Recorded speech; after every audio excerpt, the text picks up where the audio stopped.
everybody, this is Faint. Today I'm going to talk to you about how to control the Manned Maneuvering Unit, or M.M.U, which is this little spaceship thing that I'm sitting inside of. The M.M.U is a real thing designed by NASA back in early to mid 80s. It's a pretty interesting piece of technology. When it was developed, it was tested once and then used twice on actual shuttle missions. After that, they just determined that it was too heavy. It was about 300 pounds and a little bit more trouble than it was worth. So it was really only used 3 times in space, and then after that they pretty much abandoned it. And so it's a really great piece of technology with no real purpose. They found it was easier to use the Canada arm and just using standard tethers, or honestly just moving the shuttle where it needed to be, because the shuttle is so incredibly maneuverable, the space shuttle. It's a little bit of a learning curve using this machine in Take on Mars, so I figured I would give you guys some instructions and some tips and tricks that I've learned. So I'll just go over the basic controls. So I'm going to move into first-person view here. Right now in first-person view I have this 3D view going on, so wherever I'm looking you can kind of see the edges of the inside of my helmet. I actually prefer this view over the other view where it's fixed and you can see all of your instrumentation all on the screen at the same time. I like this view a little bit better because it just makes more sense to me. It's more realistic that I could turn my head and not necessarily turn the helmet that much. Because as you can see, the helmet looks like it's pretty much fixed on the model. Anyway, so basic controls. When you are just using WASD, W moves you forward like that. S slows you down and eventually moves you backwards. So if I'm in third person, W fires your thrusters so that you move forward, and S fires these thrusters so that you move backwards. Now if you hold down the space bar, it will stop you. So if you're doing some crazy spin, if you hold down the space bar, it will stop you in place. When you hit the A key without hitting any other keys, you will spin counterclockwise or anti-clockwise. And when you hit D, you will spin clockwise. Now there's a modifier to these controls, which I'm not sure what the default key is, but for me it's the control button on my keyboard. So when I hold down control, you see Lin and thrust in the heads up display light up. And if you're in third person, it's the same thing. You can still see these controls. So if I hold down control and hit W, I will, instead of moving forward, I'll actually move vertically upward. And then if I hit the S while holding down the control button or key, I'll slow down and then eventually start to move downwards. And just as in everything else, if you hit the spacebar or hold down the spacebar, you'll come to a stop. Now when holding down control, if I hit the A key, it will move me laterally left. And if I hold down the D key, it will move me laterally right.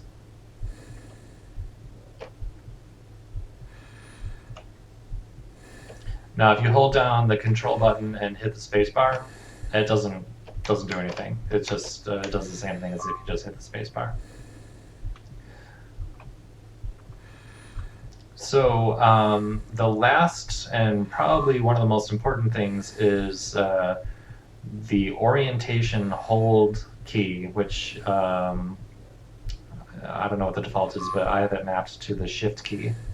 So if you hit shift, you disable orientation.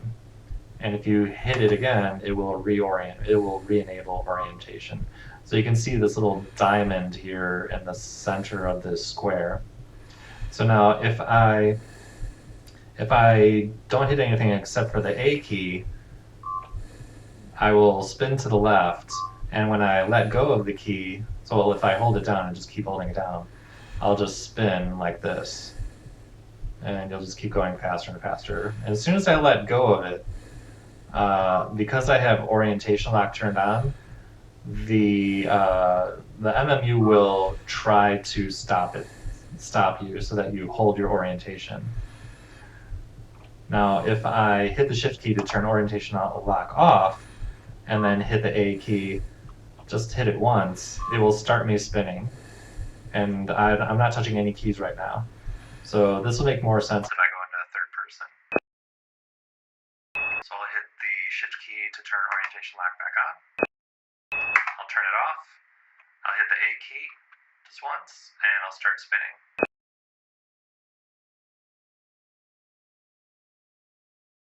And I should keep spinning forever until I hit the shift key again, or I counter the spin by hitting the D key, like that.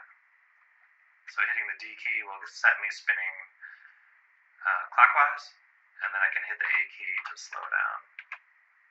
So it takes a little bit of finesse to completely, like if I get spinning pretty quickly here, if I hit the A key to stop myself perfectly, it takes a little bit of tapping to get it to be a perfect stop.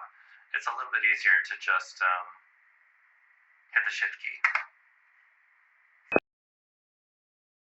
So now with orientation lock, I'll just hit the A key, let go, and then I stop automatically. So I hope that makes sense.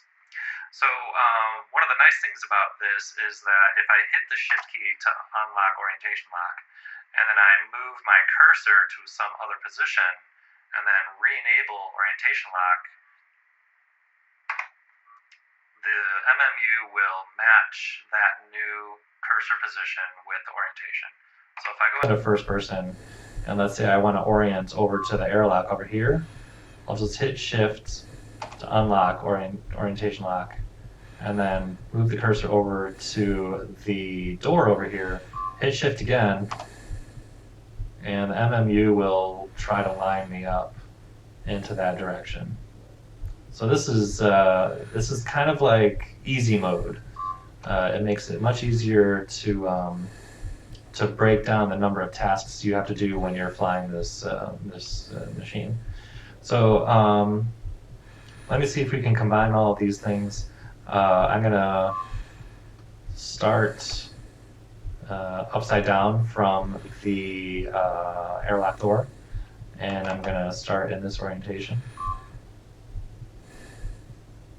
or in this direction, and I'm gonna move a little bit more this way. And so I'll start myself moving forward by hitting the W key.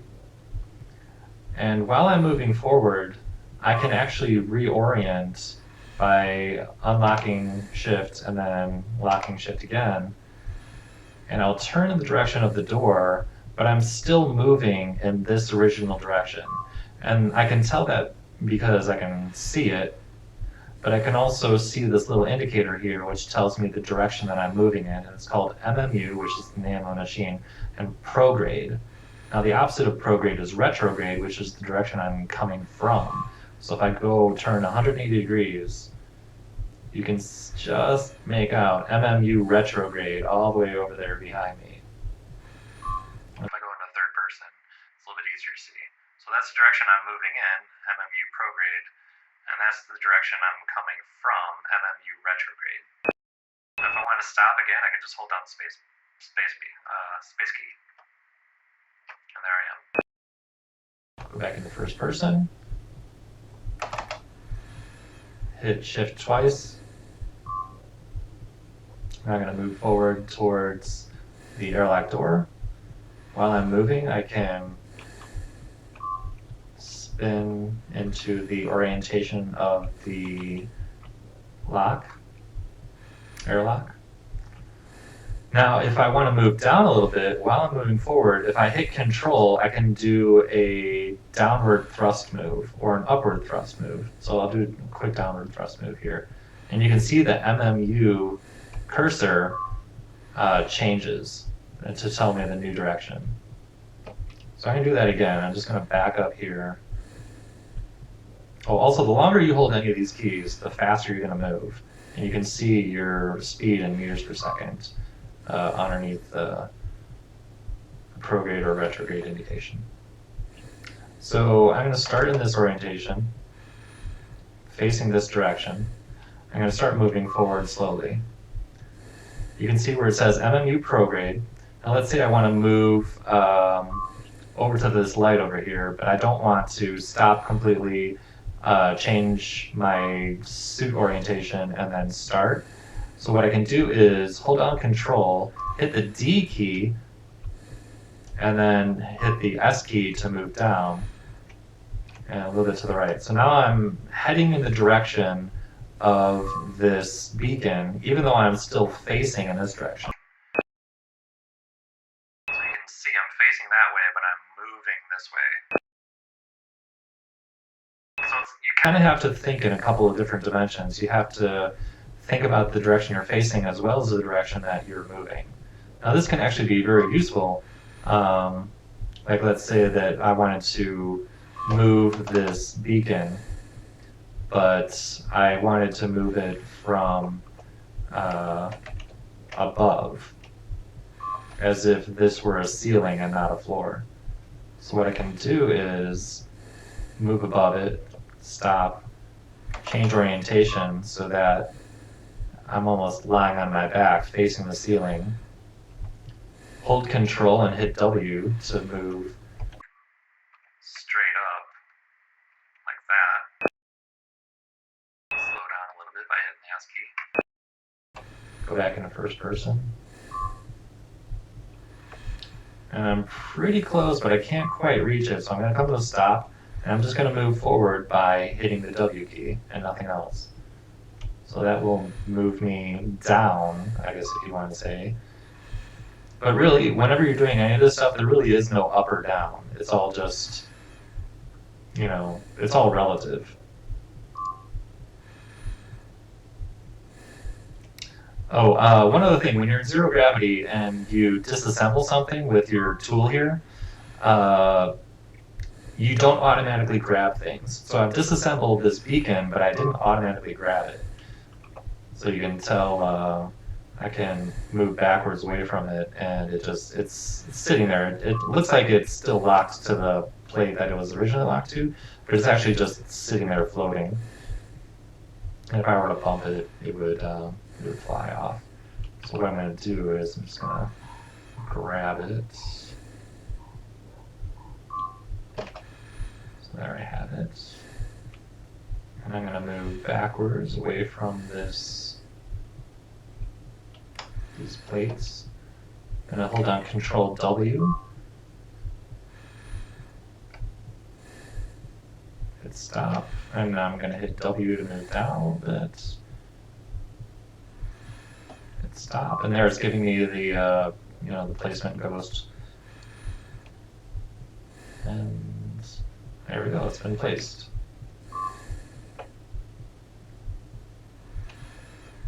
So I'm moving along, and I can change my orientation. I've learned to just double tap the shift key just to change that orientation rather quickly. So let's do it again, but I can face the door, change, can hit the A key to rotate a little bit, and reface the door, and I'm going to stop.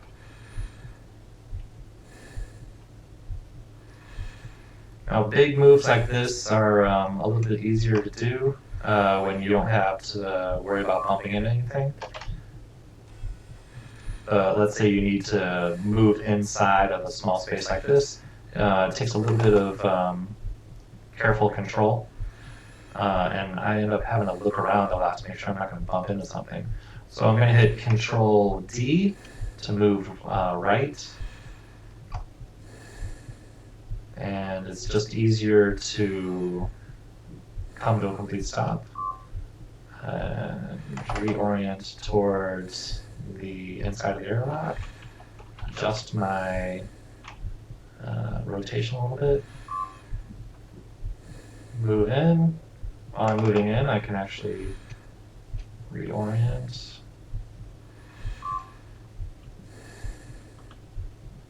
I'm going to stop. I'm going to move up a little bit. Stop. Reorient. Rotate. And now I'm inside.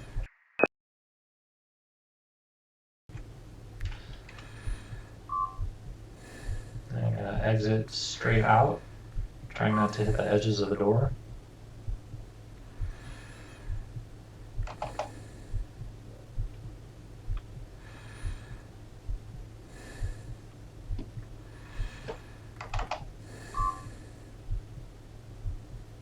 My legs caught the platform here. Go forward a little bit, close the door, hit space to stop. Now, one of the things I didn't mention was that I'm going to move orientation over here so you can see the cursor a little bit better. Let's say I turn off orientation, turn it on to move, to reorient on the light here, and then turn it off again, and I will just keep spinning like that. So this is kind of a nice way of doing, like, let's say you need to do a really big spin, and you can only turn like 90 degrees. So in order to turn more than what you can see with your cursor, just hit shift to unlock, hit shift again to start spinning, and then hit shift again to unlock the orientation lock. And that's just a nice, easy way of just spinning.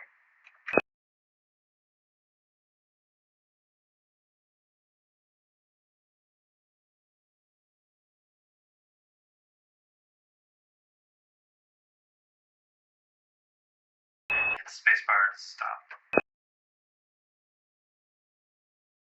I think that's about it. I guess if you have any questions, feel free to post them in the comments. And if you thought this video was useful, please let me know and click like or subscribe if you're not a subscriber. And let me know anything else you'd like to see. I think doing this stuff in zero gravity is a ton of fun, and I really like doing it. It takes a lot of skill to fly this thing and not crash. And also to just keep your, it takes a lot of skill just to keep your orientation. As you can see here, it's super easy to just kind of spin out of control and, have to figure out what direction you want to be facing, what is considered up and down.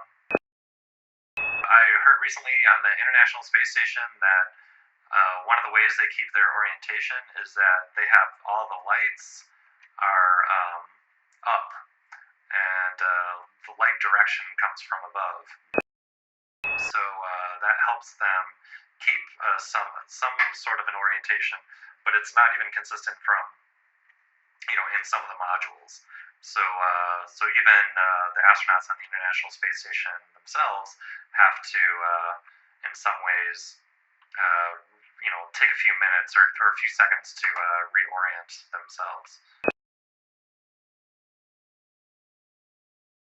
Anyway, thanks for watching. Hope you enjoyed it, and I'll talk to you guys next time.